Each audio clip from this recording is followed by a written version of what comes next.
আমি আবার এসে গেছি।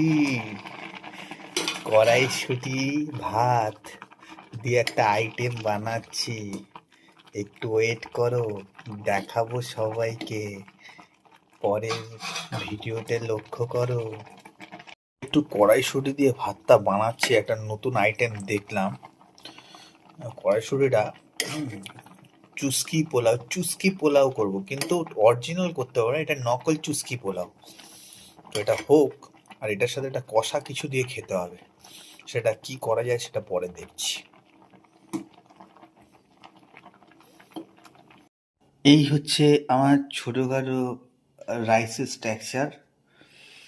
এই গরম ভাতটা আমি আগে ঘি দিয়ে ভক্ষণ করব, তারপর একটা কষা জিনিস দিয়ে খাবো। বেশ ভালোই লাগবে। ভালো করে দেখো, চুস্কি পোলাও।